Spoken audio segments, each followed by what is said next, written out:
Hi folks, we're here to do another video on the Chief Steamer 125. This is our newer body style Chief 125, which we think is a lot more serviceable, which I really like. It makes replacing any parts a lot easier. Now, some people have asked me, and we can't get away from it because it's out there.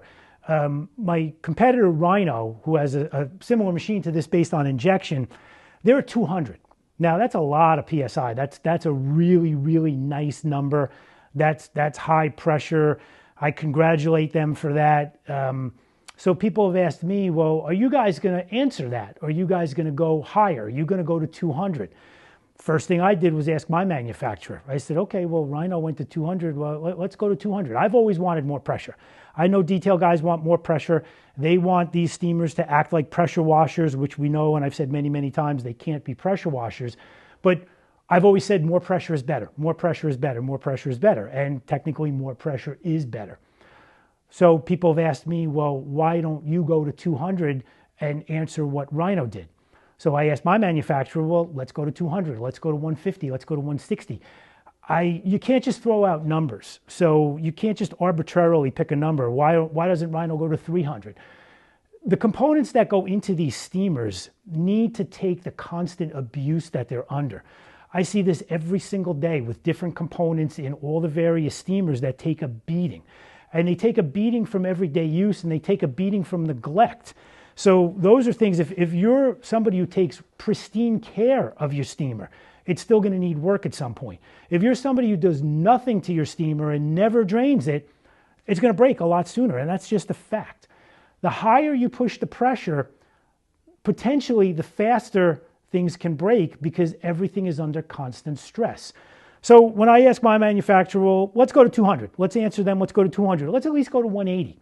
He says, whoa, whoa, whoa, we can't do that. I said, what do you mean we can't do that? Why can't we go to 200?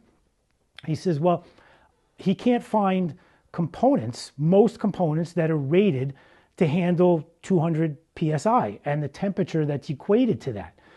So I said, okay, well, I understand what we're using now in the current 100 machine and the current 125 machine. We're using components such as solenoid valve, which again, many of you might have replaced at some point if you're an everyday user.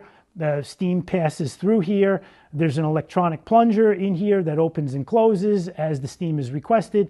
These have a tendency to get clogged. We've talked about these before. These are things that are replaced often. This is a pressure switch.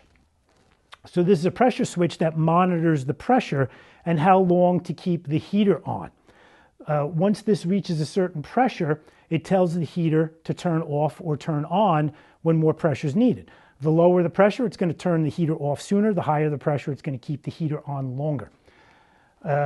This is the solenoid valve that we use in the 155 machine. It's a lot more beefier than what we use in a 100 or a 125 machine, but it's also over 3 times the cost to put this type of component inside of a steamer. So talking about now, as far as the boilers are concerned, any boiler on any high-grade Italian steamer can handle tons of pressure. It's not anything that's to be concerned of as far as bumping the pressure up, that the boiler can't handle it.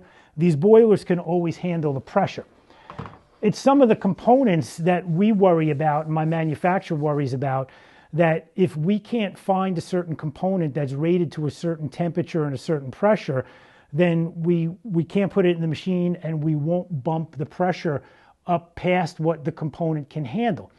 Now, sometimes turning pressure up on a steamer, once people get the gist of it, and I won't show you how to do that, but people have figured that out over the years on various steamers, mine and other people's steamers, they figured out how to crank the pressure up on a machine. We don't recommend that. That can void your warranty. It's not something that we recommend because the component either isn't recommended for that type of pressure, the components that go with it aren't recommended for that type of pressure, or the machine itself wasn't designed for that. Everybody wants more pressure. We understand that. But if a component isn't rated for that kind of pressure, we don't want to put those components inside the machine. Now, let's say, and again, Rhino is at 200, so obviously they found a component either by the common manufacturer that's in Italy that makes these solenoid valves. We haven't found it yet. Now, either that's bad on us that we haven't found that manufacturer or they're not allowing us to buy it.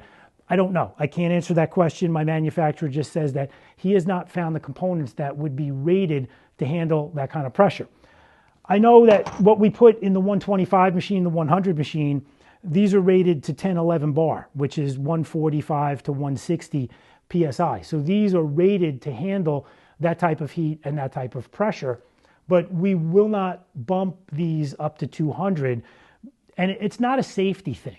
So it's not, okay, if we're going to put this solenoid valve into, say, the 125 machine, just to bump it up to 200, we could do that. We could set it any way we want. We already know that the boiler can handle the pressure. The heater is no problem. The pressure switch, we can just turn a screw and bump the pressure up. So it's not a safety thing. It's not like you're going to explode the boiler. It's not that. It's just you're going to have a component failure a lot sooner. So if we decided that we're going to answer Rhino and we're going to make our machines now 200 with components that are not rated to 200 PSI, then we're going to have failures a lot sooner than if we leave the machine pressure the way it is. So that's why we're not going to 200. I congratulate them for doing it. I congratulate them for finding components that can handle it. And either we're not allowed to buy them from the component people out in Italy, or my manufacturer just hasn't found them yet. I don't know. But the current components that we use to make the 125 machine and the 100 machine, we can't come close to that kind of pressure. Now, am I giving up? Am I saying that, well, at 200, you're getting a much better machine, you're getting a much higher performing machine? I'm not going to give up yet. We'll do another video on that. Now, you might say, well, it sounds like Chief Steamer's sour grapes, that he's going to try and sell you a steamer that's at 135 compared to 200, and he's going to say that it's just as good of a machine. I'm not going to say that, but I'm going to make my pitch. Stay tuned.